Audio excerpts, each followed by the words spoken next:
আল্লাহ এই যে আমাদের একটা চোখ দিলেন, 8 গ্রাম অর্গান দিয়ে একটা চোখ দিলেন, এই চোখের মধ্যে 576 মেগাপিক্সেল ক্যামেরার মতো পাওয়ার আল্লাহ পাক দিলেন। 1 মিলিয়ন কালার আইডেন্টিফাই করার শক্তি আমাদের চোখের মধ্যে দিলেন, মানে হলো 10 লাখ কালার এই চোখ আইডেন্টিফাই করতে পারে। 2 মিলিয়ন পার্টস, 20 লক্ষ পার্টস এই চোখের মধ্যে আল্লাহ পাক দিলেন। 20 লক্ষ পার্ট চোখের কালারের 1 মিলিয়ন কালার, 10 লক্ষ কালারের কাজ কি, 20 লক্ষ পার্টসের কাজ কি। এরপর আল্লাহ আমাদেরকে একটা মস্তিষ্ক দিলেন। এই মস্তিষ্কের ধারণ ক্ষমতা হলো ওয়াফি আনফুসিকুম আফালা তুবসিরুন। আল্লাহকে চেনার জন্য তোমাদের মধ্যে, আমাদের নিজেদের মধ্যে কি কি নিদর্শন আল্লাহ পাক দিয়েছেন এবার তাকান। আমাদের মস্তিষ্কের মধ্যে 2.5 petabyte, 1 petabyte is equal to 1000 terabyte. ইন্নাল হামদুলিল্লাহি নাহমাদুহু ওয়া নাস্তাঈনুহু ওয়া নাস্তাগফিরুহু ওয়া নু'মিনু বিহি ওয়া নাতাওয়াক্কালু আলাইহি ওয়া নাউযু বিল্লাহি মিন শুরুরি আনফুসিনা ওয়া মিন সাইয়্যাতি আ'মালিনা। من يهده الله فلا مضل له ومن يضلل فلا هادي له أي فلن تجد له وليا مرشدا ونشهد أن لا إله إلا الله وحده لا شريك له والذي لا ضد له ولا ند له لا مثل له ولا مثيل له ولا وزير له ولا كفيل له لا شبه له ولا شبيه له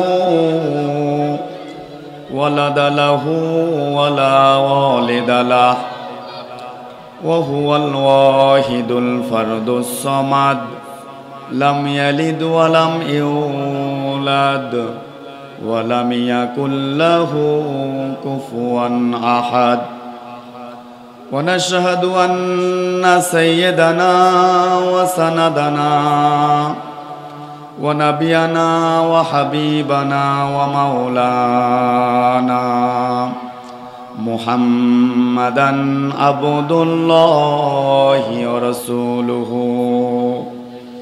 الذي أرسله بالحق بشيرا ونذيرا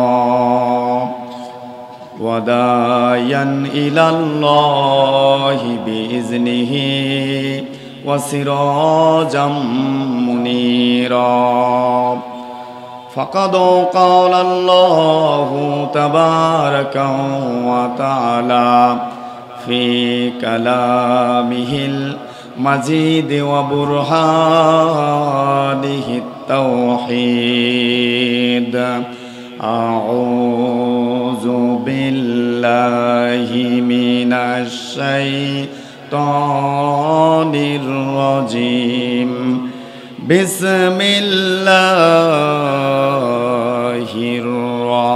الرحمن الرحيم وفي أنفسكم أفلا تبصرون وفي السماء رزقكم وما توعدون صدقت يا رب العالمين.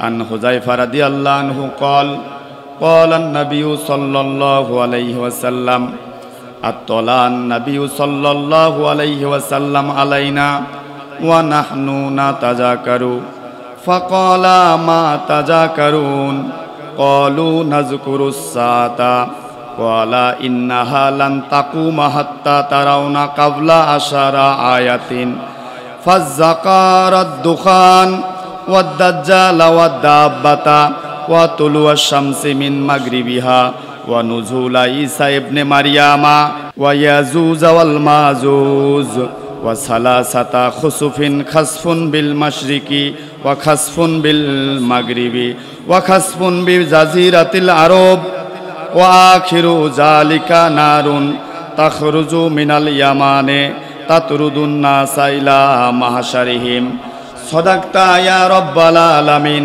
ওয়া সাদাকা রাসূলুহুন নাবিয়ুল কারীম ওয়া নাহনু আলা যালিকা লামিনাশ শাহিদিনা ওয়াশ শাকিরিনা ওয়াজ যাকিরিন ওয়া ক্বালা তাআলা ফি শানি হাবিবিহি আয়াতাম মুখবিরান ওয়া আমিরা ইন্নাল্লাহা ওয়া মালাইকাতাহু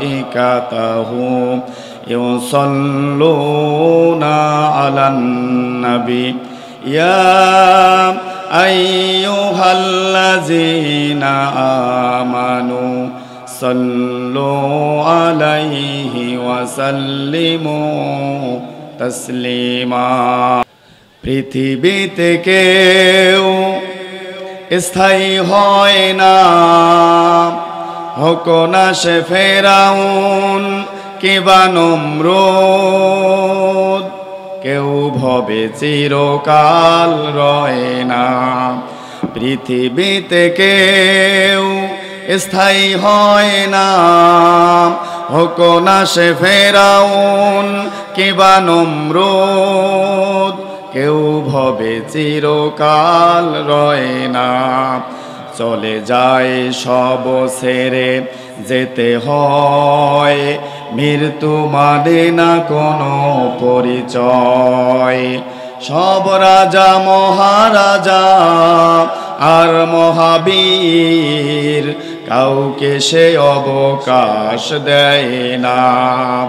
এই সেই পিরামিড দাঁড়িয়ে আকাশের দিকে মাথা বাড়িয়ে, ইতিহাস হয়ে আছে চিরকাল, ইতিহাস হয়ে আছে চিরকাল। ফেরাউন শুধু ভবে রয় না। এই সেই নীল নদ আজও আছে থাকবে, চিরদিন সত্যকে ডাকবে। ডেকে ডেকে বলে যাবে, ডেকে ডেকে বলে যাবে দিন রাত, কেউ যেন ফেরাউন হয় না। পৃথিবীতে কেউ স্থায়ী হয় না, হোক না সে ফেরাউন কিবা নমরুদ, কেউ ভবে চিরকাল রয় না। আলহামদুলিল্লাহ। মুআজ্জাজ ও মুকাররম সাহেবে সদর, জাতির শ্রেষ্ঠ সন্তান, নায়েবে নবী ওয়ারিসাতুল আনবিয়া, 2 দিন ব্যাপী ঐতিহাসিক তাফসিরুল কোরআন মাহফিলের সমাপনী রজনীতে উপস্থিত জাতির শ্রেষ্ঠ সন্তান, নায়েবে নবী ওয়ারিসাতুল আনবিয়া, হযরত উলামায়ে কেরাম, আজকের এই মাহফিলের সম্মানিত সুযোগ্য সভাপতি জনাব মুজহারুল ইসলাম বাবলু, অ্যাডভোকেট জজ কোর্ট রংপুর, আল্লাহ পাক তেনাকে কোরআনুল কারীমের জন্য কবুল করুক, সবাই বলে আমিন। প্রধান অতিথি আজকের বাংলাদেশের অন্যতম মাজলুম জননেতা, কারা নির্যাতিত জননেতা, জাতীয় নাগরিক পার্টি এনসিপির সদস্য সচিব জনাব আখতার হোসেন, আল্লাহ পাক গোটা দেশবাসীর জন্য তেনাকে কবুল করুক, সবাই বলে আমিন। বিভিন্ন স্কুল কলেজ মাদ্রাসা থেকে আগত, বিভিন্ন স্কুল কলেজ মাদ্রাসার সম্মানিত মুদাররিসিনে কেরামগণ, হালাল রুজির অন্বেষণে নিয়োজিত শ্রমিক, দিনমজুর, ব্যবসায়ী বন্ধুগণ, বিভিন্ন মসজিদ থেকে আগত খতিব, মুয়াজ্জিন বন্ধুগণ,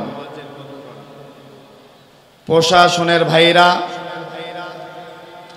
গোয়েন্দা সংস্থা, মিডিয়া সহ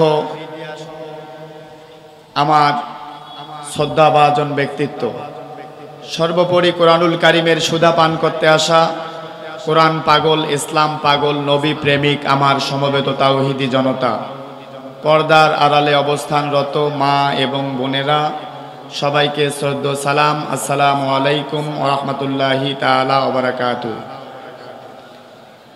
মাবুদের দরবার এলাহিতে প্রশংসা গুজার করি, যেই মহান মনিব আপনাকে আমাকে এই মুহূর্তে অন্য কোনো ঝামেলার মধ্যে না রেখে একটি জান্নাতে বাগিচায় বসবার তৌফিক দান করলেন। আমরা সবাই বলি আলহামদুলিল্লাহ। হাদিস শাস্ত্রের অন্যতম কিতাব হচ্ছে মুসনাদে আহমদ। মুসনাদে আহমদ শরীফের মধ্যে বর্ণিত হযরত আবু দারদা রাদিয়াল্লাহু আনহু তিনি বলেন, যেখানে কোরআনুল কারিমের দার্স হয়, হাদিসের তদরিস হয়, দ্বীনি আলোচনা করা হয়, ওই জায়গাটা জান্নাতের টুকরায় পরিণত হয়ে যায়। জোরে বলেন সুবহানাল্লাহ। জান্নাতে যেহেতু কোনো গুনাহগার বান্দা প্রবেশ করবে না, সুতরাং ওই মাজলিসে বসার সঙ্গে সঙ্গে ওই বান্দাদের অতীত জীবনের গুনাহখাতা আল্লাহ পাক মাফ করে দেয়। বলেন সুবহানাল্লাহ। এটা হলো আপনি আসার বসার কর্মের প্রতিফল। আল্লাহ হলেন উত্তম খালিক, উত্তম মালিক, উত্তম প্রতিদানদাতা। পুরস্কার হিসাবে আপনার আমার আব্বা আম্মা, দাদা দাদি, নানা নানি, আত্মীয় স্বজন, পরিবার পরিজন, যেনারা অন্ধকার কবরের মধ্যে শুয়ে আছে, তেনাদের 40 দিনের কবরের আযাব আল্লাহ পাক এই মাহফিলের ওসিলায় মাফ করে দেবেন। জোরে বলেন সুবহানাল্লাহ। এরকম একটি মাহফিলে আপনি বসতে পেরে খুশি না বেজার? যদি খুশি থাকেন প্রাণ খুলে আল্লাহর প্রশংসা করতে হবে। সবাই বলে আলহামদুলিল্লাহ। দরুদ ও সালাম পেশ করি আপনার আমার কলিজার টুকরা রসুলের শানে, যার আদর্শে আদর্শিত আমরা মুসলমান। যেই রসুলের উপরে দরুদ শরীফ পাঠ করলে আল্লাহ পাক আমাদের আমল নামায় অগণিত সওয়াব দান করে, 10টি পেরেশানি দূর করে দেয়, 10টি বরকত নাজিল করে। জোরে বলেন সুবহানাল্লাহ। হযরতে আম্মার বিন ইয়াসির রাদিয়াল্লাহু আনহু তিনি বলেন, রাসূল পাক সাল্লাল্লাহু আলাইহি ওয়াসাল্লাম বলেছেন, আল্লাহর নবীর রওজা মোবারকে আল্লাহ পাক কিছু সংখ্যক ফেরেশতা নিযুক্ত করেছেন, যেই ফেরেশতারা তামাম সৃষ্টি জগতের সমস্ত মাখলুকের কথা শুনতে পারে। এই মুহূর্তে বাংলাদেশের রংপুর জেলার টাপামধুপুর ফাজিল মাদ্রাসা মাঠ থেকে কোন বান্দা রসুলের উপরে দরুদ পাঠ করতেছে, তার নাম, তার বাবার নাম, তার বংশ পরিচয় সহ আল্লাহর নবীর সামনে উপস্থাপন করার জন্য কিছু সংখ্যক ফেরেশতা আল্লাহর নবীর সামনে এই মুহূর্তে আপনার দরুদখানা রসুলের কাছে পৌঁছে দিয়েছে। জোরে বলেন সুবহানাল্লাহ। হাদিস এখান থেকেই শেষ নয়। হযরত আবু হুরায়রা রাদিয়াল্লাহু আনহু তিনি বলেন, রাসূল পাক সাল্লাল্লাহু আলাইহি ওয়াসাল্লাম বলেছেন, আল্লাহ পাক তার রসুলের রূহ মুবারককে ফিরিয়ে দেয় একটি সময়। একটি বিস্ময়কর হাদিস, আল্লাহ পাক তার রসুলের রূহ মুবারককে ফিরিয়ে দেয় একটি সময়। পৃথিবীতে যখন কোনো বান্দা রসুলের উপরে দরুদ শরীফ পাঠ করে, এই দরুদের জবাব দেওয়ার জন্য আল্লাহ পাক তার হাবিবের রূহ মুবারককে ফিরিয়ে দেয়। জোরে বলেন আল্লাহু আকবার। পৃথিবীতে যার দরুদের সংখ্যা যত বেশি হবে, কিয়ামতের দিন তার জন্য সাক্ষী বেশি হবে। জোরে বলেন সুবহানাল্লাহ। এই মুহূর্তে গর্তের সাপ, পিপিলিকা যারা এই দরুদ শুনতেছে, আপনার আমার মাইকের আওয়াজ যতদূর যাচ্ছে, কিয়ামতের দিন তারা আমাদের পক্ষে সাক্ষী দেবে। জোরে বলেন আমিন। আল্লাহর নবী যখন এই হাদিসখানা পেশ করলেন, আল্লাহ রসুলের একজন সাহাবী বললেন, ইয়া রাসূলুল্লাহ, ইয়া হাবিবাল্লাহ, আমি আমার জীবনের সমস্ত সময়টাকে 3টা ভাগ করে 1 ভাগ সময় সব সময় দরুদ পাঠ করে কাটিয়ে দেব, আল্লাহর নবী বললেন, তুমি যদি এর থেকেও আরো বেশি করো, দরুদ পাঠ করো, তাহলে এটা তোমার জন্য আরো কল্যাণকর। এই সাহাবী বললেন, ইয়া রাসূলুল্লাহ, আমার জীবনের সমস্ত সময়কে দুই ভাগ করে এক ভাগ সময় আমি শুধু দরুদ পাঠ করব। আল্লাহর নবী বলেন, তুমি যদি এর থেকে আরো বেশি দরুদ পাঠ করো, এটা তোমার জন্য আরো কল্যাণকর। এই সাহাবী বলেন, ইয়া রাসূলুল্লাহ, ইয়া হাবিবাল্লাহ, আমার ফরজ ইবাদত করার পরে আমার জীবনের প্রতিটি সময়, সব সময় আমি রসুলের শানে দরুদ পাঠ করব। জোরে বলেন সুবহানাল্লাহ। আল্লাহর নবী তখন বলেন, রসুলের প্রতি এই ভালোবাসা, দরুদের প্রতি এই ভালোবাসায় তোমাকে আল্লাহর জান্নাত পর্যন্ত নিয়ে যাবে। জোরে বলেন সুবহানাল্লাহ। এই রসুল বলেন, মান ক্বালা বিহি সাদাকা, যে ব্যক্তি কোরআন দিয়ে কথা বলে এই ব্যক্তি সত্য কথা বলে। ওমান হাকামা বিহি আদিলা, যে ব্যক্তি কোরআন দিয়ে বিচার করে এই ব্যক্তি ন্যায় বিচার কায়েম করতে পারে। ওমান দাআ ইলাইহি হাদা, যে ব্যক্তি মানুষকে কোরআন দিয়ে ডাক দেয়, এসো কোরআন পড়ি, কোরআন বুঝি, কোরআনের সমাজ গড়ি। ফাকাদ হুদিয়া ইলা সিরাতিম মুস্তাকিম, এই লোকটাকে আমার আল্লাহ সিরাতিম মুস্তাকিম, হেদায়েতের পথে পরিচালিত করে। জোরে বলেন সুবহানাল্লাহ। আজকে এখানকার আমন্ত্রিত বক্তা হয়ে আমি যদি হেদায়েতের ওপর অটল থাকতে চাই, তাহলে আমাকে কোরআন দিয়ে কথা বলতে হবে, আর হেদায়েত পেতে গেলেও আল্লাহর কোরআনের আলোচনা শুনতে হবে। কথা বলেন ঠিক কিনা? কোরআন ছাড়া মানুষের তৈরি করা মতাদর্শ মানুষকে শান্তি, মুক্তি, নিরাপত্তা পৃথিবীর অতীতেও দিতে পারে নাই, এখন নাই, ভবিষ্যতে আসবে না। তাই আজকে আমি যে বিষয়টা নিয়ে আলোচনা করব সেটা হলো ইলমে নবুয়তের গুরুত্ব। তামাম পৃথিবীর সর্বশ্রেষ্ঠ মুফাসসির, আল্লাহ রসুলের পরে ওলামায়ে কেরাম যাকে রইসুল মুফাসসিরিন হিসেবে আখ্যায়িত করেছেন, তেনার নাম হচ্ছে আব্দুল্লাহ ইবনে আব্বাস রাদিয়াল্লাহু আনহুমা। তিনি বলেন, লিকুল্লি আয়াতুন হাদ্দুন জাহিরা আও বাতিনা, কুরআনুল কারীমের প্রত্যেকটি আয়াতের একটি প্রকাশ্য এবং অপ্রকাশ্য মেসেজ রয়েছে। সুতরাং আজকে ইলমে নবুয়তের গুরুত্ব সম্পর্কে আমি কিছু আলোচনা করবার নিরন্তর প্রচেষ্টা চালাবো। আমি চাইলেই হবে না, এখানে আল্লাহর কোরআন থেকে কথা বলবার মতো যে পরিমাণ যোগ্যতা থাকা দরকার, যে পরিমাণ তাকওয়া এবং পরহেজগারিতা থাকা দরকার, আমি ছোট মানুষ, গুনাহগার, পাপাচার, তার সিকি ভাগও আমার নাই। তবে আমার ইয়াকিন আর বিশ্বাস, এখানকার সমবেত ওলামায়ে কেরাম এবং চুল পাকা দাড়ি পাকা মুরব্বীবৃন্দ যদি একটু আমার জন্য দোয়া করেন, আর আমার মহান প্রভু যদি কবুল করে, তাহলে কোরআন এবং সুন্নাহর আলোকে কিছু আলোচনা করবার নিরন্তর প্রচেষ্টা চালাবো। আল্লাহ যেন কবুল করে। সবাই বলে আমিন। আল্লাহ পাক বলতেছেন কোরআনুল কারীমের মধ্যে, ইয়ারফাইল্লাহুল্লাযীনা আমানু মিনকুম ওয়াল্লাযীনা উতুল ইলমা দারাজাত, তোমাদের মধ্যে যারা ঈমানদার, ওয়াল্লাযীনা উতুল ইলমা দারাজাত, এবং যারা আহলে ইলম, কিতাবের ইলম যারা অর্জন করে, তাদের জন্য অনেকগুলা স্তর রয়েছে, মর্যাদার অনেকগুলা স্তর রয়েছে, অনেক মর্যাদা রয়েছে। শাহিদাল্লাহু আন্নাহু লা ইলাহা ইল্লা হুয়া, আল্লাহ যে এক এটার সাক্ষী আল্লাহ পাক নিজেই। জোরে বলেন সুবহানাল্লাহ। ওয়াল মালাইকা, আল্লাহ যে এক এটার সাক্ষী আল্লাহর ফেরেশতারা।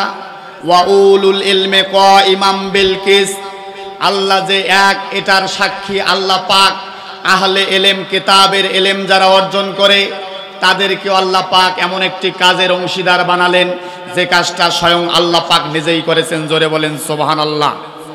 এরপরে ইমাম তিরমিজি তার কিতাবের মধ্যে লিখতেছেন, হযরত আবু উমামা আল বাহিলি রাদিয়াল্লাহু আনহু তিনি বলেন, ফাদলুল আলিমি আলাল আবিদি কা ফাদলি আলা আদনাকুম, একজন আলেমের ফজিলত একজন আবেদ সাধারণ মূর্খ মানুষের উপরে কতটা ফজিলত, কা ফাদলি আলা আদনাকুম, আল্লাহ রসুলের মর্যাদা আর সাধারণ একজন মানুষের মর্যাদার মাঝে যত পার্থক্য, একজন আলেম আর একজন আবেদ সাধারণ মূর্খ মানুষের মাঝে মর্যাদার তত পার্থক্য। জোরে বলেন সুবহানাল্লাহ।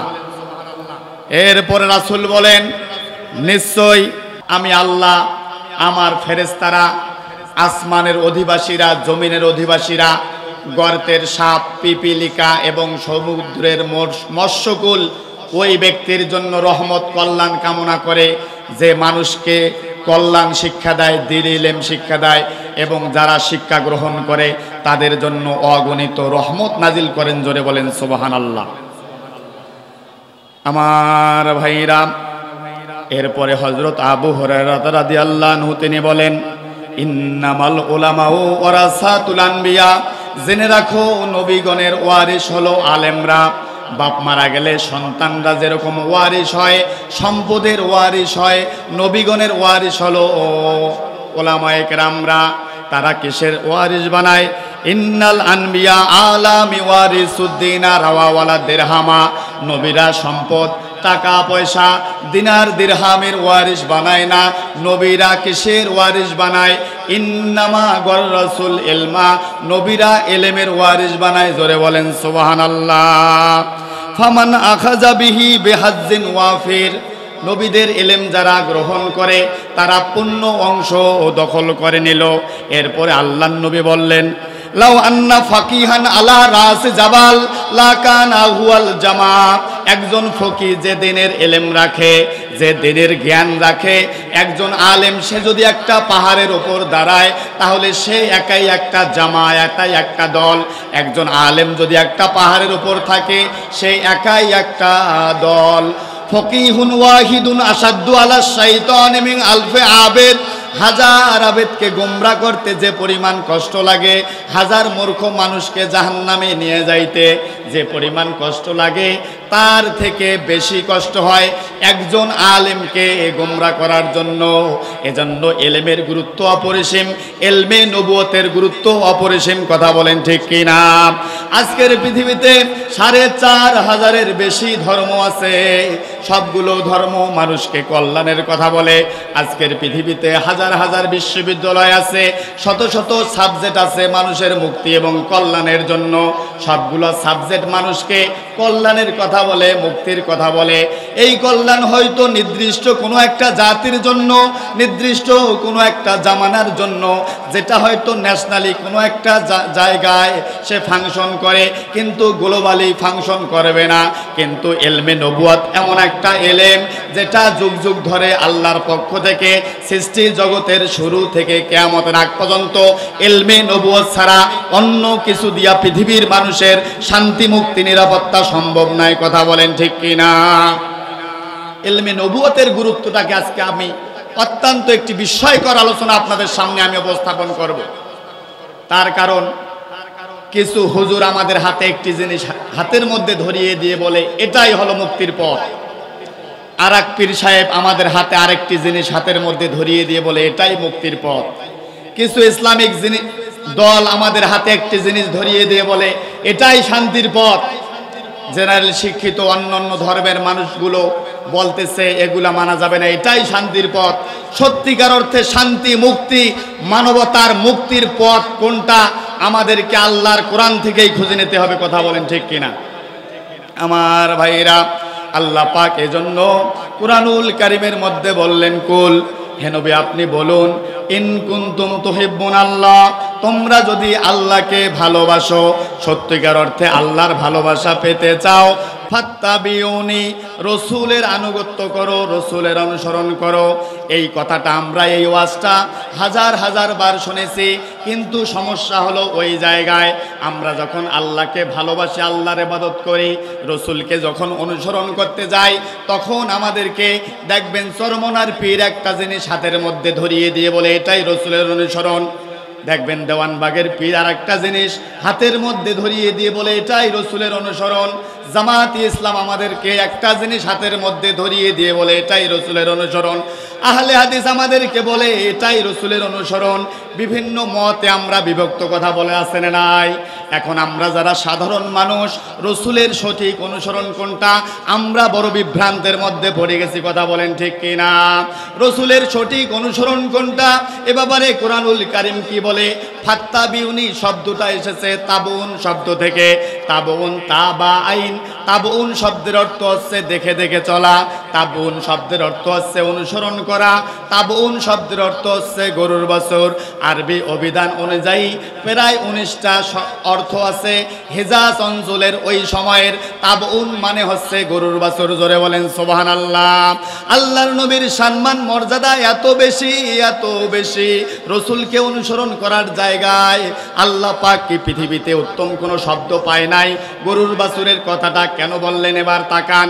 আল্লামা তারতাবি রহমাতুল্লাহ আলাইহি তাফসিরে জাওয়াহিরিতে লিখতেছেন, হযরত আবু যার গিফারি রাদিয়াল্লাহু আনহু তিনি বলেন, আল্লাহর নবী বলতেছেন, কোনো একদিন আকাশ থেকে দাড়িপাল্লা নামানো হলো, বিশাল বড় দাড়িপাল্লা। এক পাল্লায় 7 আসমান দেওয়া হলো, জমিন দেওয়া হলো, আরশ কুরসি সাকিনিন নাফিহা ওয়াল বিয়ারা ফিহা মা বাইনাস সামাওয়াতি ওয়াল আরদ। তার মানে হচ্ছে আমাদের পৃথিবীটাকে এক পাল্লায় তুলে দেওয়া হলো, পৃথিবীর থেকে 13 লক্ষ গুণ বড় সূর্যটাকে এক পাল্লায় তুলে দেওয়া হলো। সূর্যের উপরে Sirius, Pollux, Proxima Centauri, Alpha Centauri A, Alpha Centauri B U Y Scuti HD 100, Betelgeuse, Pistol Star সহ খালি চোখে আকাশের মধ্যে হাজার হাজার কোটি কোটি যে তারকাগুলো আমরা দেখি, তাদের সবাইকে এক পাল্লায় তুলে দেওয়া হলো। জোরে বলেন সুবহানাল্লাহ। এরকম কোটি কোটি তারকারাজি তৈরি হয় গ্যালাক্সি। আমাদের মিল্কি ওয়ে গ্যালাক্সিকে এক পাল্লায় তুলে দেওয়া হলো, মিল্কি ওয়ের পাশে যে গ্যালাক্সি অ্যান্ড্রোমেডাকে এক পাল্লায় তুলে দেওয়া হলো। এরকম কোটি কোটি গ্যালাক্সি, ইউনিভার্স, মাল্টিভার্সকে এক পাল্লায় তুলে দেওয়া হলো। প্রথম আসমান, দ্বিতীয় আসমান, তৃতীয় আসমান, চতুর্থ আসমানকে এক পাল্লায় তুলে দেওয়া হলো। এরপরে আল্লাহর নবী বলেন, সাকিনিন নাফিহা ওয়াল বিয়ারা ফিহা মা বাইনাস সামাওয়াতি ওয়াল আরদ। একদম আরশে আজিম থেকে শুরু করে সৃষ্টির জগতের সমস্ত কিছুকে এক পাল্লায় তুলে দেওয়া হয়েছে। ঈসা পর্যন্ত, হযরত আদম থেকে ঈসা পর্যন্ত 1,24,000 মতান্তরে 2,24,000 পয়গম্বরকে এক পাল্লায় তুলে দেওয়া হলো। পৃথিবীতে কিয়ামত পর্যন্ত যত মানুষ আসবে তাদের সবাইকে এক পাল্লায় তুলে দেওয়া হলো। আল্লাহর নবী বলেন, আবু জার, এই পৃথিবীতে আর কি বাকি আছে? আবু জার বলেন, হুজুর, সৃষ্টি জগতের সমস্ত কিছুকে এক পাল্লায় তুলে দেওয়া হয়েছে, এই সৃষ্টি জগতের মধ্যে আর কিছু বাকি নাই। আল্লাহর নবী বলেন, তামাম সৃষ্টি জগতের সমস্ত কিছুকে একটা পাল্লায় তুলে দিয়ে আর খালি পাল্লাটাতে আমাদের নবী মুহাম্মাদুর রাসূলুল্লাহ সাল্লাল্লাহু আলাইহি ওয়াসাল্লামকে আরেকটা পাল্লায় তুলে দিয়ে আল্লামা তারতাবি রহমাতুল্লাহ আলাইহি তাফসিরে জাওয়াহিরিতে তার কিতাবের মধ্যে বর্ণনা করেন, সৃষ্টি জগতের সমস্ত কিছু এক পাল্লায় তুলে দিয়ে খালি পাল্লাটাতে আমাদের নবীকে তুলে দিয়ে আল্লাহ পাক যখন আরশের দিকে এরকম করে দাড়িটা টান দিয়েছে, আমাদের নবীর ওজন সবচেয়ে বেশি হয়ে গেছে। জোরে বলেন সুবহানাল্লাহ। যে নবীর সম্মান মর্যাদা এত বেশি, সেই রসুলকে অনুসরণ করার জায়গায় আল্লাহ পাক ফাত্তাবিউনি, তাবউন শব্দটা কেন ব্যবহার করলেন? গরুর বাছুরের কথাটা পৃথিবীতে কি কোনো শব্দ ছিল না? কথা বলেন, ছিল তো, কিন্তু আল্লাহ গরুর বাছুরের কথাটা কেন বললেন? এবার তাকান। মনে করেন মরুভূমি অথবা মাঠের মধ্য দিয়ে একটা গাভী আর তার বাছুর দুইজনেই যাইতেছে। যেতে যেতে সময়ের ব্যবধান অথবা অন্য যে কোনো কারণে এই গরুর বাছুর তার মা গাভীটাকে হারিয়ে ফেলেছে। গরুর বাছুর বড় চিন্তিত, বড় মন খারাপ। এই দিক থেকে একটা টুপি পরা লোক এসে বলতেছে, গরুর বাছুর কি হয়েছে? গরুর বাছুর মনে করেন যে বলতেছে, আমার মা হারিয়ে গেছে। তখন টুপি পরা লোকটা বলতেছে, টেনশনের কোনো কারণ নাই, তুমি আমার সঙ্গে চলো, আমি তোমার মায়ের সন্ধান দেব। এই দিক থেকে একটা পাগড়ি পরা লোক এসে বলতেছে, গরুর বাছুর, টুপিওয়ালা লোকের তো কথা শোনা যাবে না, আমি আল্লাহর ওলি মানুষ, তুমি আমার সঙ্গে চলো, আমি তোমার মায়ের সন্ধান দেব। দক্ষিণ দিক থেকে কিছু সহি তরিকার লোক এসে বলতেছে, টুপিওয়ালা পাগড়িওয়ালা লোকের কথা শোনা যাবে না, গরুর বাছুর তুমি আমার কাছে আসো, আমি তোমার মায়ের সন্ধান দেব। গরুর বাছুর মহা চিন্তিত যে আমি শুনেছি মানুষ আশরাফুল মাকলুকাত, আমি আমার মাকে হারিয়ে ফেলেছি, তোমরা যদি সত্যিকার অর্থে আমার কল্যাণ চাও তাহলে টুপিওয়ালা, দাড়িওয়ালা, পাগড়িওয়ালা সবাই মিলে তোমরা আমার মায়ের সন্ধান দিবা, এইটা হওয়ার কথা ছিল। কিন্তু আপনারা কেউ বলতেছে আমার সঙ্গে চলো, ওর সঙ্গে যাওয়া যাবে না। ওর সঙ্গে যাওয়া যাবে, এই বলতেছে এর সঙ্গে চলো, ওর সঙ্গে যাওয়া যাবে না। সবাই মিলে যখন মতানৈক্য, মানুষে মানুষে যখন মারামারি, তখন গরুর বাছুর চিন্তা করলো মানুষের কথায় আমি কান দেব না। আমার মা যেই দিক থেকে চলে গেছে, মা হারিয়েছে তো কি হয়েছে, মায়ের পায়ের যে ছাপ আছে ওই ছাপগুলো দেখা যাচ্ছে। এবার ওই গরুর বাছুর তার মায়ের পায়ের ছাপে পা দিয়ে দিয়ে অনুসরণ করে করে দেখে দেখে তার মাকে খুঁজে বের করেছে। জোরে বলেন সুবহানাল্লাহ। আল্লাহর নবী বিদায় হাজার ভাষণে বললেন, শেষ জামানায়, আখিরুজ জামানে, ফিতনার জামানায় মানুষ যখন ধর্মকেও বিক্রি করতে চুল পরিমাণ দ্বিধা করবে না, নিজের স্বার্থে টুপি নিয়ে, দাড়ি নিয়ে, পাগড়ি নিয়ে, নামাজ রোজা হজ যাকাত দিয়ে হুজুরদের মাঝে যখন মারামারি লেগে যাবে, ঠিক এই সময় কিতাবুল্লাহ ওয়া সুন্নাতে রাসূল, কোরআন এবং সুন্নাহ নিয়ে, সুন্নাহর যে চোখ আছে, সুন্নাহর যে আদর্শ আছে, ওই গরুর বাছুর যেরকম তার মায়ের পায়ের ছাপে পা দিয়ে দিয়ে অনুসরণ করে তার মাকে খুঁজে বার করলো, ফাত্তাবিউনি, রাসূলকে অনুসরণ করো। কিভাবে অনুসরণ করো? তাবউন, গরুর বাছুর যেরকম করে তার মায়ের পায়ের ছাপে পা দিয়ে দিয়ে তার মাকে খুঁজে বের করলো, কোরআন এবং সুন্নাহকে এরকম করে একদম দেখে দেখে অনুসরণ করতে হবে। জোরে বলেন সুবহানাল্লাহ। এটার জন্য ইলমে নবুয়তের গুরুত্ব অপরিসীম। আমার ভাইরা, লম্বা করার সময় হবে না, আমি আপনাদেরকে ইলমে নবুয়তের কিছু গুরুত্ব সম্পর্কে কিছু আলোচনা শোনাবো।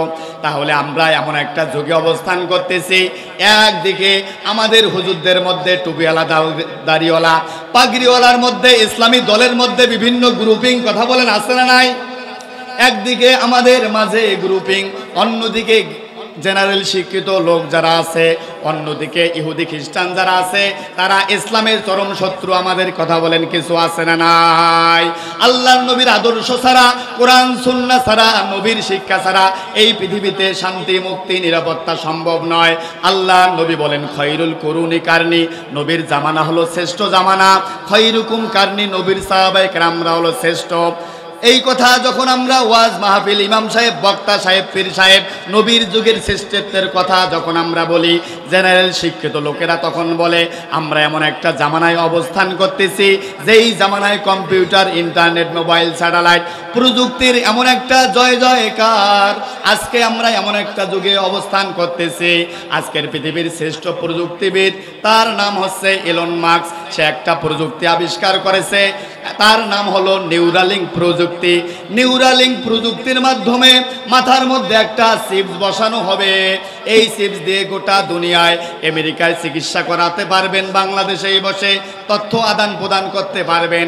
বর্তমান কম্পিউটার, ইন্টারনেট, মোবাইল দিয়ে যে সমস্ত কাজ হয়ে যাবে, নিউরালিঙ্ক সামনের পৃথিবীতে একটা এমন প্রযুক্তি আছে, ঘরে বসেই চোখ বন্ধ করে শুধুমাত্র এই টেকনোলজির মাধ্যমে গোটা দুনিয়ার খবর নেওয়া যাবে। জোরে বলেন মারহাবা। আজকের দুনিয়ায় এতটা অ্যাডভান্স হয়ে গেছে, যখন আমরা কোরআন সুন্নাহর কথা জাতির সামনে উপস্থাপন করি, জেনারেল শিক্ষিত ইহুদি খ্রিস্টান অন্য অন্য ধর্মের লোকেরা তখন বলে যে যুগে প্রযুক্তি এত অ্যাডভান্স, রসুলের জামানায় কে এই প্রযুক্তি ছিল? কথা বলেন ছিল? রসুলের জামানায় তো এই প্রযুক্তি ছিল না, তাহলে রসুলের জামানা কেমনে শ্রেষ্ঠ হয়, রসুলের কোরআন সুন্নাহ কেমনে শ্রেষ্ঠ হয়? এটার প্রমাণ আমাদেরকে দেওয়ার দরকার আছে না নাই? কথা বলে কেমনে করে রসুলের জামানা শ্রেষ্ঠ হয়, রসুলের শিক্ষা ব্যবস্থা কেমনে শ্রেষ্ঠ হয়, ইলমে নবুয়ত কেমনে করে পৃথিবীর শ্রেষ্ঠ শিক্ষা হয়? এবার তাকান, মাথার একটা চিপস বসিয়ে গোটা দুনিয়ায় যেরকম আজকের পৃথিবীতে যোগাযোগ করা সম্ভব, আল্লাহর নবীর শিক্ষা, আল্লাহর নবী কসমিক এনার্জি, স্পিরিচুয়াল পাওয়ার, সাহাবায়ে কেরামদেরকে যেটা শিক্ষা দিয়েছিলেন, এই শিক্ষার পাওয়ার এর থেকে আজকের পৃথিবীর থেকে হাজার হাজার গুণ উন্নত ছিল। জোরে বলেন সুবহানাল্লাহ। আরো জোরে বলেন সুবহানাল্লাহ। রসুলের শিক্ষা কেমনে করে আজকের পৃথিবীর থেকে রসুলের শিক্ষা ব্যবস্থা কিভাবে উন্নত ছিল? এবার তাকান, আমিরুল মুমিনিন হযরতে ওমর মসজিদে নববীর মধ্যে ওমর খুতবারত অবস্থায় আছে। হঠাৎ করে ওমর বলে উঠলো, ইয়া সারিয়াল জাবাল, ইয়া সারিয়াল জাবাল, ইয়া সারিয়াল জাবাল। এই কথা বলার সঙ্গে সঙ্গে সাহাবায়ে কেরামরা কেউ কোনো কথা বলার সাহস পাচ্ছে না। ওমরের বন্ধু আব্দুর রহমান বিন আওফ তিনি সাহস করে বললেন, আমিরুল মুমিনিন, হঠাৎ করে আপনার আজকে কি এমন হয়ে গেল? খুতবারত অবস্থায় আপনি অতিরিক্ত এই কথাগুলো কেন বলতেছেন? আমিরুল মুমিনিন ওমর বলতেছে, আমি দেখতে পাচ্ছি ইরাকের নেহাবন্দে মুসলিম বাহিনী যুদ্ধরত অবস্থায় আছে, তাদের সামনে শত্রু, পেছনে শত্রু, তারা দেখতে পায় নাই। আমি বড় বিচলিত হয়ে গেলাম, তাই বললাম, ইয়া সারিয়াল জাবাল, হে যুদ্ধের সেনাপতি শাহরিয়া, পেছনের মধ্যে শত্রু বাহিনী। এই কথা বলার সঙ্গে সঙ্গে যুদ্ধের সেনাপতি শাহরিয়া পেছনে তাকিয়ে দেখে ওমরের আওয়াজ। ওমর তো নাই, ওমরের আওয়াজ কেমনে আসলো? ভালো করে তাকিয়ে দেখে পেছনে বিশাল শত্রু বাহিনী। শাহরিয়া শত্রু বাহিনীর হাত থেকে নিজেকে রক্ষার জন্য পাহাড়ের মধ্যে যখন লুকিয়ে পড়ল, 1 মাস যাবত যুদ্ধ হলো, যুদ্ধে মুসলিম বাহিনী জয়লাভ করে যখন মুসলিম বাহিনী ফিরে আসলো, শাহরিয়া বলল, আমিরুল মুমিনিন হযরতে ওমর, আপনার কথা আমরা ইরাকের নেহাবন্দে মুসলিম বাহিনী যখন যুদ্ধ করতেছে, জিহাদের ময়দানে আমরা আপনার কথা শুনতে পেয়েছি। ঘটনা কি? হযরতে আব্দুর রহমান বিন আওফ তিনি বলতেছেন, জুমার দিনে ওমর যখন খুতবা দিতেছে তখন ওমর বলে উঠেছে, ইয়া সারিয়াল জাবাল, হে যুদ্ধের সেনাপতি শাহরিয়া, পাহাড়ের মধ্যে ঢুকে পড়ো। মসজিদে নববীর মধ্যে এই কথা ওমর বলেছিল। ইরাকের নেহাবন্দে 1000 কিলোমিটার দূরে এই কথা কোন প্রযুক্তির মাধ্যমে গিয়েছিল? এই জিনিসটা আমাদের জানার দরকার আছে না নাই? আজকের এই প্রযুক্তির থেকে 1000 গুণ, কোটি গুণ উন্নত ছিল সাহাবায়ের যুগের শিক্ষা। নবীর শিক্ষাটা কোটি গুণ উন্নত ছিল। কিভাবে? এবার তাকান, আল্লাহর নবীর শিক্ষা, নবীর জামানা কেমনে করে 1000 গুণ উন্নত ছিল। ওমর তো আর নবী ছিল না, কেমনে করে মসজিদে নববী থেকে ইরাকের নেহাবন্দে ওমরের আওয়াজ গেল? আমার ভাইরা তাকান, আমি যে আয়াতখানা আপনাদের সামনে তেলাওয়াত করেছি, সূরা জারিয়াতের 21 নম্বর আয়াত, আল্লাহ পাক বলতেছেন, ওয়াফি আনফুসিকুম আফালা তুবসিরুন। হে মানুষ সকল, আল্লাহকে চেনার জন্য তোমাদের নিজের মধ্যে, তোমাদের হিউম্যান বডির মধ্যে, তোমাদের নিজেদের মধ্যে আল্লাহকে চেনার অনেকগুলা নিদর্শন আল্লাহ পাক আমাদের এই শরীরের মধ্যে দিয়েছে। জোরে বলেন সুবহানাল্লাহ। কি সেই নিদর্শন? আমাদের এই যে শরীর আছে, শরীরের ভেতরে রক্ত আছে, রক্ত কণিকার মধ্যে আল্লাহ পাক 37.2 ট্রিলিয়ন ডিএনএ দিয়েছেন। একটি ডিএনএ কোষের মধ্যে যে পরিমাণ তথ্য ভান্ডার আছে, জ্ঞান ভান্ডার আছে, তামাম দুনিয়ার সমস্ত লাইব্রেরির মধ্যে অতগুলো জ্ঞান তথ্য ভান্ডার নাই। জোরে বলেন সুবহানাল্লাহ। আল্লাহ এই যে আমাদের একটা চোখ দিলেন, 8 গ্রাম অর্গান দিয়ে একটা চোখ দিলেন, এই চোখের মধ্যে 576 মেগাপিক্সেল ক্যামেরার মতো পাওয়ার আল্লাহ পাক দিলেন। 1 মিলিয়ন কালার আইডেন্টিফাই করার শক্তি আমাদের চোখের মধ্যে দিলেন। মানে হলো 10 লাখ কালার এই চোখ আইডেন্টিফাই করতে পারে। 2 মিলিয়ন পার্টস, 20 লক্ষ পার্টস এই চোখের মধ্যে আল্লাহ পাক দিলেন। 20 লক্ষ পার্ট চোখের কালারের 1 মিলিয়ন কালার, 10 লক্ষ কালারের কাজ কি? 20 লক্ষ পার্টসের কাজ কি? এরপর আল্লাহ আমাদেরকে একটা মস্তিষ্ক দিলেন। এই মস্তিষ্কের ধারণ ক্ষমতা হলো ওয়াফি আনফুসিকুম আফালা তুবসিরুন। আল্লাহকে চেনার জন্য তোমাদের মধ্যে, আমাদের নিজেদের মধ্যে কি কি নিদর্শন আল্লাহ পাক দিয়েছেন এবার তাকান।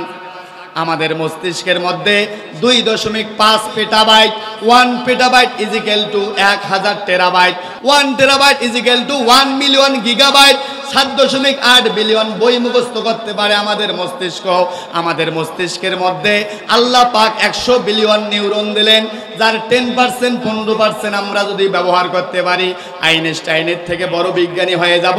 30% যদি আমরা ব্যবহার করতে পারি, চোখ বন্ধ করে গোটা দুনিয়ার সমস্ত তথ্য বলে দেওয়া সম্ভব। মস্তিষ্কের 100% যদি ব্যবহার করা সম্ভব, যদি আমরা ব্যবহার করতে পারি, কসমিক এনার্জি সম্পন্ন আমরা হয়ে যাব। তামাম দুনিয়ায় পুরা আমাদের ইউনিভার্স, মাল্টিভার্সের মধ্যে হিউম্যান বডি আধিপত্য বিস্তার করার সক্ষমতা রাখে। আজকের বিজ্ঞান এরকম প্রমাণ দিতেছে। জোরে বলেন সুবহানাল্লাহ। তাহলে আজকের বিজ্ঞান বলতেছে আমাদের মস্তিষ্কের যে ব্রেনের পাওয়ার আল্লাহ পাক যে 100 বিলিয়ন নিউরন দিয়েছেন, সেটার যদি সঠিক ব্যবহার যদি আমরা করতে পারি, চোখের পলকে গোটা দুনিয়া ঘুরে আসা সম্ভব। জোরে বলেন সুবহানাল্লাহ। এখন বলতে পারেন হুজুর এতক্ষণ যাবত তো ঠিক ছিল, কিন্তু মানুষ কি চোখের পলকে গোটা দুনিয়া আমাদের পুরা ইউনিভার্সে কি যাওয়া কি সম্ভব? কথা বলেন, সম্ভব? এটা কিভাবে সম্ভব? আমার ভাইরা, আমি লম্বা করব না, হয়তো আমার কণ্ঠটা সুন্দর নয়, হয়তো কারণ একজন ডাক্তারের চেহারা সৌন্দর্য দিয়ে কিছু যায় আসে না।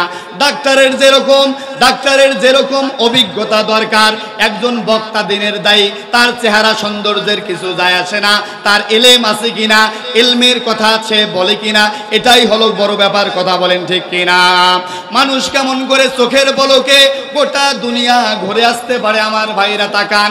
এবার আপনাদের সামনে যে হাদিসখানা আমি বলবো, হাদিসের সনদ মতনের কিছু প্রবলেম আছে, কিন্তু অনেকগুলা হাদিস স্টাডি করার পর বিষয়টার সত্যতা আমি পেয়েছি। লক্ষ্য করেন, হযরতে জিবরাইল আমিন আল্লাহর নবীকে বলেন, ইয়া রাসূলুল্লাহ, ইয়া হাবিবাল্লাহ, আমার 600 ডানা, এই ডানা দিয়ে আমি একবার ডানা ঝাপটিয়ে হাজার হাজার লাখ কিলোমিটার পথ আমি পাড়ি দিতে পারি। এত বড় জান্নাতের মধ্যে একবার ডানা ঝাপটি আমি অনেক পথ পাড়ি দেই। এরকম করে আমি ডানা ঝাপটি আমি জান্নাতের কুল কিনারা খুঁজে পাই না। ইয়া রাসূলুল্লাহ, ইয়া হাবিবাল্লাহ, এই জান্নাতের মধ্যে কে যাবে? আল্লাহর নবী বলেন, আমার উম্মতেরা যাবে। জিবরাইল আমিন বলেন, ইয়া রাসূলুল্লাহ, ইয়া হাবিবাল্লাহ, আমি আপনার জান্নাতি উম্মতকে দেখতে চাই। আল্লাহর নবী বলেন, তুমি মসজিদের মধ্যে দাঁড়িয়ে যাও, যে ব্যক্তি আগে আসবে আর যে ব্যক্তি নামাজ পড়ে সবার পরে বাহির হবে, ওইটাই আমার জান্নাতি বান্দা। জোরে বলেন সুবহানাল্লাহ। হযরতে জিবরাইল আমিন মানুষের রূপ ধারণ করে মসজিদের বারান্দার মধ্যে দাঁড়িয়ে গেলেন। হযরতে আবু বকর সবার আগে আসলেন, নামাজ পড়ে সবার পরে যখন বাইরে হলেন, জিবরাইল আমিন আবু বকরের হাতখানা ধরে বলেন, আল্লাহর নবীর সাহাবী আবু বকর, আপনি আমাকে একটু বলুন, ফেরেশতা জিবরাইল এখন কোথায় আছে? আবু বকর প্রথমবার চোখ বন্ধ করে দিলেন, ফেরেশতা জিবরাইল কোথায় আছে বলতে পারলেন না। দ্বিতীয়বার চোখ বন্ধ করলেন, কোথায় আছে বলতে পারলেন না। শেষবারের পরে হযরতে আবু বকর বলেন, আপনি ছাড়া আর কেউ জিবরাইল হতে পারে না। জোরে বলেন সুবহানাল্লাহ। হযরতে জিবরাইল আমিন বললেন, আপনি কিভাবে বললেন যে আমি জিবরাইল? আবু বকর বললেন, আমি প্রথমবার চোখ বন্ধ করে দিয়েছি, গোটা দুনিয়া ঘুরে আসলাম, ফেরেশতা জিবরাইল কোথাও নাই। দ্বিতীয়বার চোখ বন্ধ করে দিলাম, অন্য জগৎ ঘুরে আসলাম, জিবরাইল কোথাও নাই। তারপর জান্নাত জাহান্নাম ঘুরে আসলাম, জিবরাইল কোথাও নাই। আপনি ছাড়া জিবরাইল আর কেউ হতে পারে না। জোরে জোরে বলেন সুবহানাল্লাহ। এখন প্রশ্ন হলো, আবু বকর তো আর নবী ছিল না, ওমর তো আর নবী ছিল না, কোন ইলম দিয়া গোটা দুনিয়া ঘুরে আসলেন? ইলমে নবুয়ত দিয়া, ইলমে নবুয়তের শিক্ষা দিয়া গোটা দুনিয়ায় সাহাবায়ে কেরাম, তাবিঈন, পীর মাশায়েখ, গাউস কুতুবরা গোটা দুনিয়া পরিবর্তন করেছেন। কথা বলেন ঠিক কিনা? হযরতে খাজা মঈনুদ্দিন চিশতি আজমেরি সিঞ্জিরি রহমাতুল্লাহ আলাইহি, তিনি যখন আমাদের ভারতীয় উপমহাদেশে দিল্লিতে তিনি যখন আসলেন, দেখে যে মানুষ কাপড় পরতে জানে না, মানুষ আল্লাহকে চেনে না, আল্লাহর পরিচয় মানুষ জানে না, মানুষ বিভিন্ন দেবদেবীর পূজা করে, অগ্নি পূজা, আগুনের পূজা, পাথরের পূজা মানুষ করে। তখন খাজা মঈনুদ্দিন চিশতি আজমেরি সিঞ্জিরি রহমাতুল্লাহ আলাইহি ব্রাহ্মণদেরকে বলেন, তোমরা কি করো? ব্রাহ্মণরা বলে, আমরা আগুনের পূজা করি। কতদিন থেকে আগুনের পূজা করো? বাপ দাদা 14 পুরুষ 1000 বছর থেকে করি। খাজা মঈনুদ্দিন চিশতি তিনি বললেন, তোমরা যে আগুনের পূজা করো, এই আগুনের মধ্যে একটু প্রবেশ করো। ব্রাহ্মণরা বলল, না না, আমরা যদি আগুনের মধ্যে প্রবেশ করি, এই আগুন আমাদেরকে পুরে পুরে ছাই বানায় দেবে। খাজা মঈনুদ্দিন চিশতি আজমেরি সিঞ্জিরি রহমাতুল্লাহ আলাইহি লেখাপড়া শেষ করার পরে 20টা বছর যাবত ইলমে নবুয়ত, ইলমে তাসাউফ, আল্লাহর নবীর সাহাবায়ে কেরামদের যে ইলমটা ইলমে নবুয়ত শিক্ষা গ্রহণ করলেন। তিনি তখন ব্রাহ্মণদেরকে বললেন, তোমরা যে আগুনের পূজা করো, আগুনের মধ্যে যাইতে পারো না, কিন্তু আমি যে এক আল্লাহর ইবাদত করি, আমার যে একজন আল্লাহ আছে, ওই আল্লাহর নাম নিয়ে যদি আমি আগুনের মধ্যে প্রবেশ করি, তোমাদের আগুন আমার একটা পশমও পোড়া দেবে না। জোরে বলেন সুবহানাল্লাহ। ব্রাহ্মণরা অবাক হয়ে গেল। হাজার হাজার বছর থেকে বাপ দাদা চোদ্দ পুরুষ আমরা আগুনের পূজা করি, এই আগুনের সাথে আমরা সম্পর্ক তৈরি করতে পারলাম না, একটা দিনের জন্য আগুনের মধ্যে প্রবেশ করতে পারলাম না। আপনি আপনার আল্লাহর নাম নিয়ে আগুনের মধ্যে প্রবেশ করলে একটা পশমও পড়াবে না। আপনার এই কথা যদি সত্য হয়, আপনার কথা যদি সত্য হয়, বাপ দাদার ধর্ম বাদ দিয়ে আপনার হাতে হাত রেখে কালেমা পড়ে মুসলমান হয়ে যাব। জোরে বলেন সুবহানাল্লাহ। খাজা মঈনুদ্দিন চিশতি আজমেরি সিন্দিরি রহমাতুল্লাহ আলাইহি লা হাওলা ওয়ালা কুওয়াতা ইল্লা বিল্লাহ বলে আগুনের মধ্যে ঝাঁপ দিলেন, একটা পশমও তার পরা যায় নাই। জোরে জোরে বলেন আল্লাহু আকবার। খাজা মঈনুদ্দিন চিশতি আজমেরি তার আদর্শ চরিত্র দেখে ব্রাহ্মণরা দলে দলে ইসলামের দিকে এসেছে। আমাদের দেশে সিলেটের মাটিতে শাহজালাল ইয়ামিনী আসলেন, মানুষ আল্লাহকে চেনে না, ইসলাম বোঝে না, তার আদর্শ চরিত্র, তাদের এলেম আখলাক চরিত্র দেখে মানুষ দলে দলে ইসলামের দিকে আসলো। সাহাবায়ে কেরামরা তাবে তাবিন পীর মাশায়েখরা ইলমে নবুয়ত দিয়ে গোটা দুনিয়ায় ইসলাম নিয়ে আসলেন। আজকে আমরা এমন একটা জামানায় আসলাম, এই যুগে এত ওয়াজ মাহফিল, এত তাফসীর মাহফিল, এত ইমাম সাহেব, বক্তা সাহেব, খতিব সাহেব, এত কিছু হচ্ছে, কিন্তু মানুষ আজকে হেদায়েত হচ্ছে না। কথা বলেন ঠিক কিনা? বড় চিন্তার ব্যাপার। মানুষ কি হেদায়েত হয়? গোটা দেশে দৈনিক প্রায় শীতের মৌসুমে 10,000 প্লাস মানুষ হয়। 10,000 মাহফিল থেকে একটা করে মানুষ যদি মিথ্যাবাদ দিত, নামাজি হতো, তাহলে দৈনিক 10,000 করে মানুষ ভালো হয়ে যেত। কথা বলেন ঠিক কিনা? কিন্তু আজকে মানুষ হেদায়েত হচ্ছে না কেন? সময়ের সব থেকে বড় প্রশ্ন। এত কিছু, এত আয়োজন, হাজার হাজার টাকা খরচ, বক্তা ভাড়া করে নিয়ে আসা, এত কিছু, কিন্তু মানুষ আজকে হেদায়েত হয় না। কেন হেদায়েত হবে? বক্তার মাঝেই তো ইলমে নবুয়ত, ইলম কি জিনিস নাই। গোটা দুনিয়ায় পীর মাশায়েখ, গাউস কুতুব, ওলি আল্লাহরা, সাহাবায়ে কেরামরা নিজের জীবনকে শেষ করে দিলেন। একটা দিনের জন্য পৃথিবীতে শান্তিতে আল্লাহর নবীরা থাকতে পারলেন না। আহারে, এই যুগের কি ইসলাম প্রচারক 80,000 টাকা আমাকে না দিলে আমি স্টেজে উঠবো না। কথা বলেন? অগ্রিম টাকা না দিলে স্টেজে উঠবো না, এটা করতে হবে। সে বক্তাদের আবার প্রেসক্রিপশনের মতো আছে, ফর্ম পূরণ করতে হবে। 80,000 টাকা, কোনো হেদায়েতি কথাবার্তা নাই, কোনো আত্মশুদ্ধির কথা নাই, মানুষের জীবনধারা, আমল আখলাক চরিত্র পরিবর্তনের কোনো কথা নাই। শুধুমাত্র স্টেজে উঠলেই একটা গরম বক্তব্য দিলেই ওই সেরা বক্তা। কথা বলেন ঠিক কিনা? কি একটা বাটপাড়ির জামানায় আমরা পড়ে গেলাম।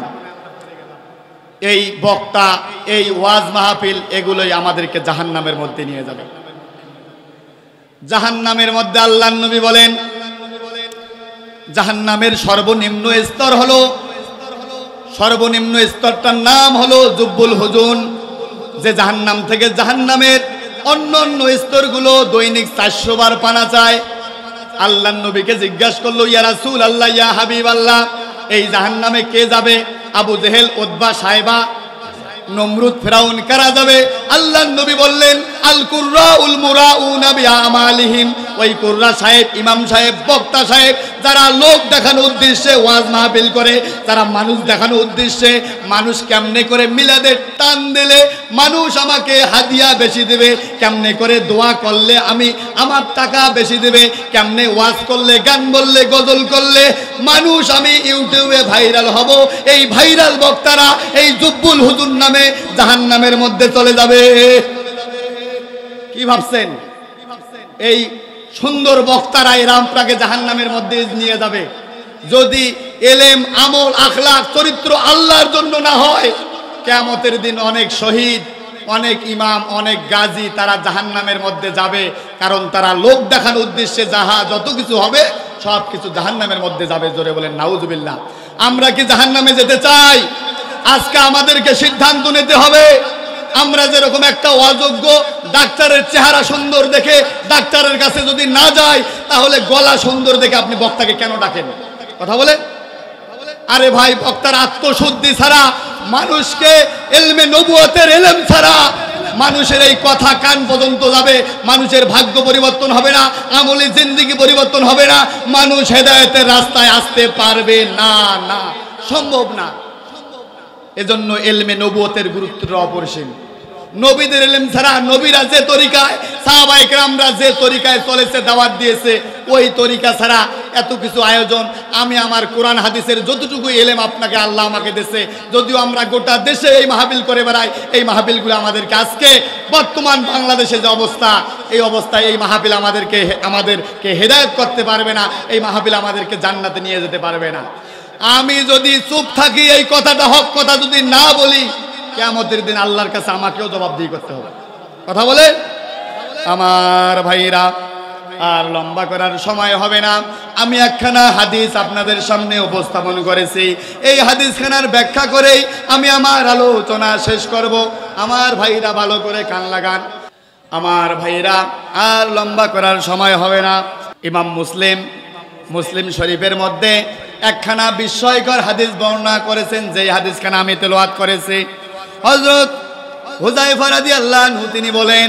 রাসূল পাক সাল্লাল্লাহু আলাইহি ওয়াসাল্লাম বলেছেন আত-তালান নবী সাল্লাল্লাহু আলাইহি ওয়াসাল্লাম আলাইনা কোন একদিন নবী করিম সাল্লাল্লাহু আলাইহি ওয়াসাল্লাম আমাদের পাশ দিয়ে যাচ্ছেন না তাযাকারুন আমরা কথাবার্তা বলতেছিলাম ফাকালা মা তাযাকারুন আল্লাহর নবী বলল তোমরা কি নিয়ে কথাবার্তা বলতেছো আমরা বললাম ক্বালু নাযকুরু সাআতা আমরা কিয়ামতের আলামত নিয়ে কথাবার্তা বলতেছি আল্লাহর নবী বললেন ক্বালা ইন্নাহা লান তাকুমা হাত্তা তারাউনা কাবলা আশারা আয়াতিন ততক্ষণ পর্যন্ত 10টা আলামত প্রকাশিত হবে না ততক্ষণ পর্যন্ত কিয়ামত হবে না এই 10টা আলামতের মধ্যে এক নাম্বার আলামত হলো আল্লাহর নবী বলতেছেন এক নাম্বার আলামত হলো ফাযাকারাত দুখান জমিন থেকে ধোঁয়া বাইর হবে এখন আমি হাদিসের ব্যাখ্যা করব জমিন থেকে ধোঁয়া কখন বাইর হবে এমন একটা জামানায় আমরা অবস্থান করতেছি এই যে আমরা টেকনোলজি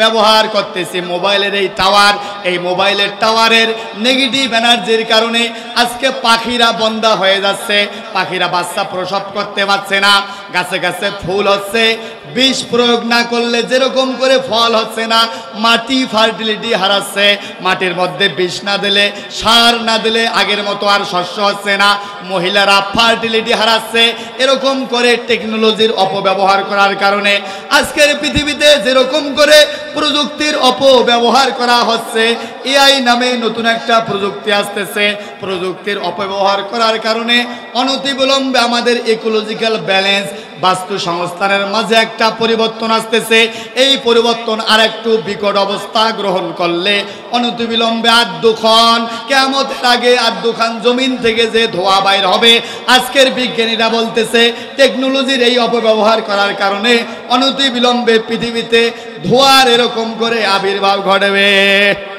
আমার ভাইরা এরপরে আল্লাহর নবী বলেন দাজ্জাল কিয়ামতের আগে আরেকটি ঘটনা ঘটবে সেটা হলো দাজ্জালের আবির্ভাব দাজ্জাল কখন আসবে আল্লাহর নবী বলেন দাজ্জাল যখন আসবে দাজ্জালের প্রথম দিনটা হবে 1 বছরের সমান দ্বিতীয় দিনটা হবে 1 মাসের সমান তৃতীয় দিনটা হবে 1 সপ্তাহের সমান বাকি দিনগুলো হবে আমাদের দিনের সমান দাজ্জাল আসার আগে পৃথিবীর প্রথম দিনটা হবে 1 বছরের সমান এখন প্রশ্ন হলো এখন 24 ঘন্টায় একদিন হয় কিন্তু দাজ্জালের সময় একটা বছরের সমান একটা দিন কেমনে হয়ে যাবে এবার তাকান আজকের পৃথিবীর দিকে একটু তাকান এই যে চীন একটা বাঁধ নির্মাণ করেছে তার নাম হচ্ছে 3 গর্জেস বাঁধ এই বাঁধটা নির্মাণ করতে এত পরিমাণ ম্যাটেরিয়াল কনক্রিট ব্যবহার করা হয়েছে বাংলাদেশ ভারত পাকিস্তান ইন্দোনেশিয়ার মতো বিশাল একটি জায়গা কার্পেটিং করা যাইতো এত বড় একটা বাঁধ ব্রিজ নির্মাণ করা হয়েছে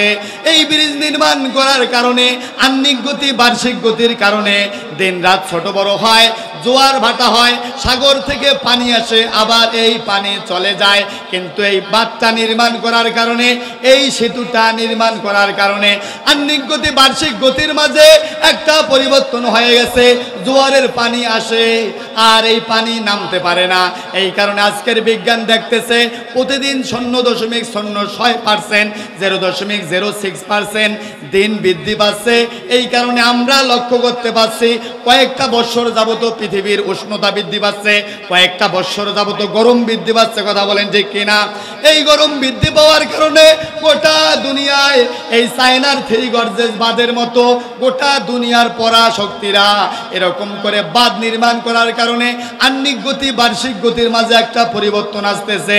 এই পরিবর্তন এভাবে যদি চলতে থাকে 30-40 বছরের মাঝে আজকের বিজ্ঞান বলতেছে দিন যেভাবে বড় হচ্ছে হঠাৎ করে একদিন দিন একেবারেই বড় হয়ে যাবে, রাত একেবারেই ছোট হয়ে যাবে, আর ওই সময়টাতে দাজ্জালের আবির্ভাব ঘটবে। আমার ভাইয়েরা, দাজ্জাল কখন আসবে, দাজ্জাল কোথায় আছে? একটা হাদিস আপনাদেরকে শোনাই। ফাতেমা বিনতে কায়েস একজন মহিলা সাহাবী, সে ফজরের নামাজের সময় আল্লাহর নবীর মসজিদের নামাজের আজান শুনে ফাতেমা বিনতে কায়েস তিনি মসজিদের মধ্যে চলে গেলেন।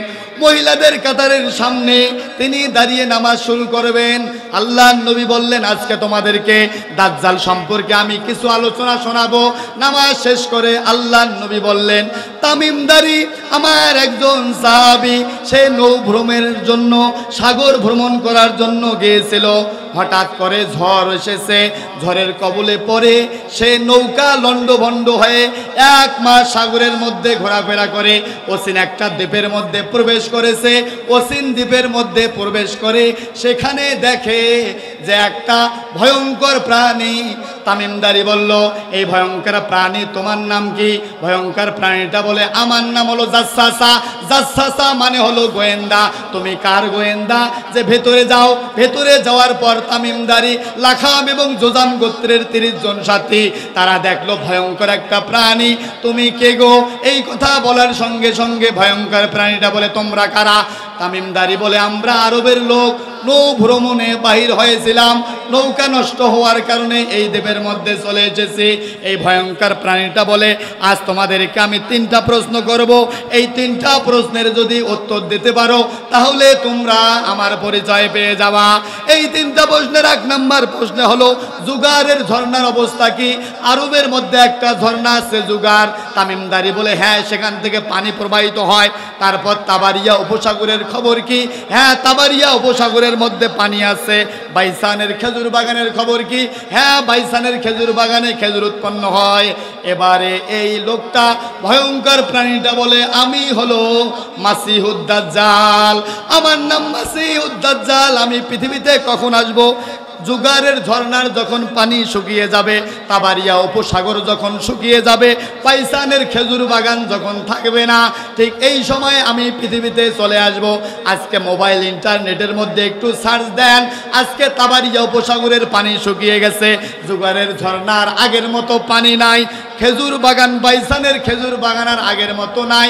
তাই আজকের পৃথিবীর সমস্ত ইসলামিক স্কলাররা বলতেছে, যেভাবে যুগ পরিবর্তন হচ্ছে, সময় যেভাবে পরিবর্তন হচ্ছে, ইলমে নবুয়ত আলেমদেরকে উঠিয়ে নেওয়ার মাধ্যমে ইলমে নবুয়ত যেভাবে উঠে যাচ্ছে, আজকে ভুলভাল বক্তারা যেরকম করে, ভুলভাল মুসলমানেরা যেরকম কথাবার্তা বলতেছে, অনতি বিলম্বে এই পৃথিবীতে দাজ্জালের আগমন ঘটবে। জোরে বলেন নাউজুবিল্লাহ। আমার ভাইরা, লম্বা করার সময় হবে না।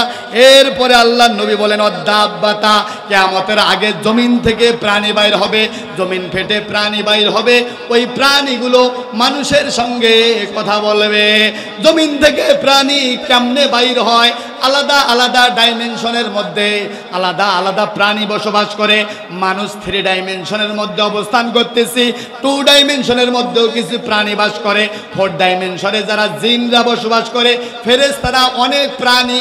আজকের বিজ্ঞান বলে এলিয়েনরা, অসংখ্য প্রাণী আমাদের চতুর্পাশে ঘোরাঘুরি করতেছে।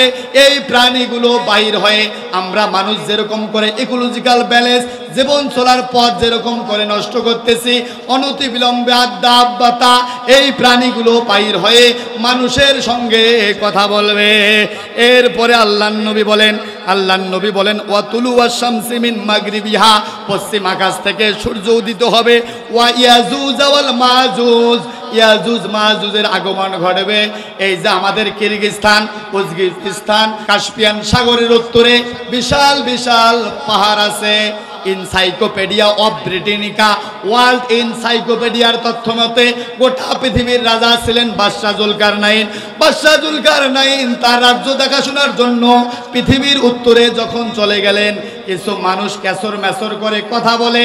তার একজন সঙ্গী সাথী বলল, তারা বলতেছে পাহাড়ের মাঝখান দিয়ে কিছু লোক এসে, দস্যু এসে আমাদেরকে লুণ্ঠন করে চলে যায়। ওই সময় বাদশাহ জুলকারনাইন 50 মাইল লম্বা 200 ফিট উঁচা একটা প্রাচীর নির্মাণ করে ইয়াজুজ মাজুজকে বন্দি করে দিয়েছে।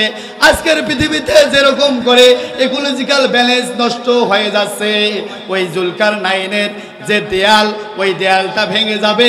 পৃথিবীর মধ্যে এই ইয়াজুজ মাজুজ কিয়ামতের আগে আগমন ঘটবে। এরপরে আল্লাহর নবী বললেন ওয়া নুজুলা ঈসা ইবনে মারইয়াম। আমার ভাইরা, লম্বা করার সময় হবে না।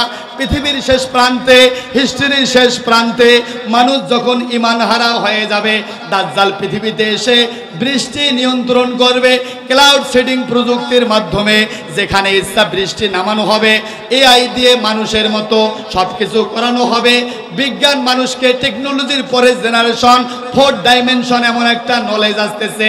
এই জ্ঞানটা মানুষের ঈমান আখলাক চরিত্রকে হরণ করে মানুষকে পথহারা করে ফেলবে। ওই সময় আল্লাহর নবী বললেন, তোমরা ঈসা নবীর সাথীদের মতো হয়ে যাবা। ঈসা নবীর সাথীদেরকে শুলের মধ্যে চড়ানো হয়েছে, শুলের মধ্যে চড়িয়ে বলা হয়েছে তোমরা হয় ঈমান দাও, না হলে জীবন দাও। ঈসা নবীর সাথীরা জীবন দিয়েছে। দাজ্জালের কাছে, ফিরাউন মার্কা লোকের কাছে মাথা নত করে নাই। পৃথিবীর শেষ প্রান্তে আবারও ঈসা ইবনে মারইয়াম আসবে। ইমামুল মাহদিকে দাজ্জালের 70,000 বাহিনী যখন ঘিরে ফেলবে, সিরিয়ার দামেস্কে সাদা গম্বুজওয়ালা মসজিদের উপরে 2 ফেরেশতার কাঁধের উপরে করে ঈসা ইবনে মারইয়াম পৃথিবীতে আসবে। ঈসা ইবনে মারইয়ামকে দেখার সঙ্গে সঙ্গে লবণ পানির মধ্যে দিলে লবণ যেরকম করে গলে যায়, দাজ্জালের বাহিনী এরকম করে গলে যাবে। দাজ্জাল এবং তার 70,000 বাহিনী পালায়ন করবে। পালাইতে পালাইতে প্যালেস্তাইনের ওই বর্তমান ইসরায়েলের বাবে লুত নামক জায়গায়, ওইখানে